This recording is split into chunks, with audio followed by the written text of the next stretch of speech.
In this video I'm going to show you how to do spider's web stitch. Now spider's web stitch, even though it's called spider's web stitch, actually creates these lovely flower shaped designs, and this is done by weaving thread under and over a series of spokes that you can see here in the green.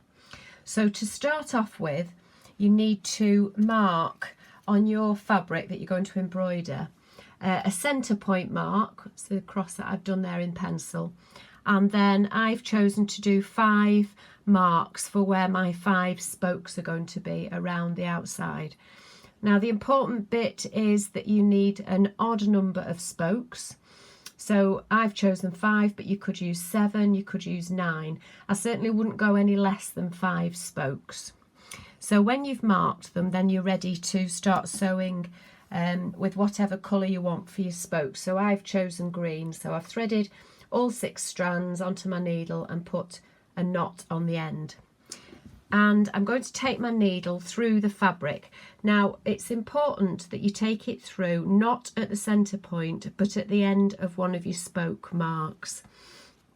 The reason for that is if you imagine you took your needle through at the centre point, your knot would be at the back of it, and your needle is then going to keep continually going through the centre point as you create these spokes. So if your knot's also at the back, it would become very congested with thread. So I'm taking my needle from the back to the front and then down through my centre point. And then I'll do my next spoke and then sew on until I've done all 5 spokes.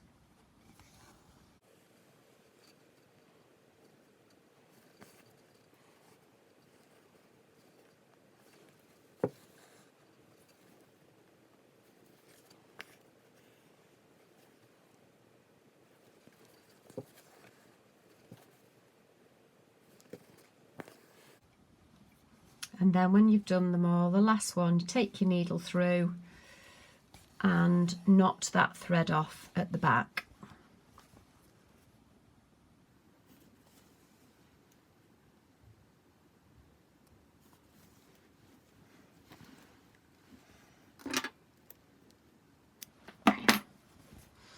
Okay, so I've now got my 5 spokes ready to start weaving around.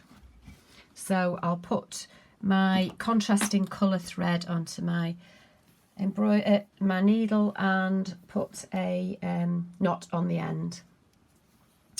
Now when you start weaving, you take your needle through the fabric somewhere near the centre points, so you can see where my needle's coming out there. And until the end, when you finish weaving, that's the only time that you will actually take your needle through the fabric, because you're just going to weave under and over these spokes. So as we did with threaded running stitch, I'm going to use the blunt end of my needle, so the eye end, rather than the pointy end, and this is just to stop the pointy end from snagging on the fabric as you weave under and over. So I'm now going to weave under the first stitch and over the next, then under the following stitch, and gently pull my thread through, and then under and over. So each spoke you should have an over stitch and then an under stitch and then an over stitch and then an under stitch. So this works because you've got an odd number of spokes. Don't be tempted to pull your thread too tight either, because you can lose the shape of your spider's web stitch if you pull it too tightly. So I'm just going to work my way around, weaving under and over each of these spokes.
What you've got to make sure is that you don't pull your thread too tightly as you go around, because you will lose the shape.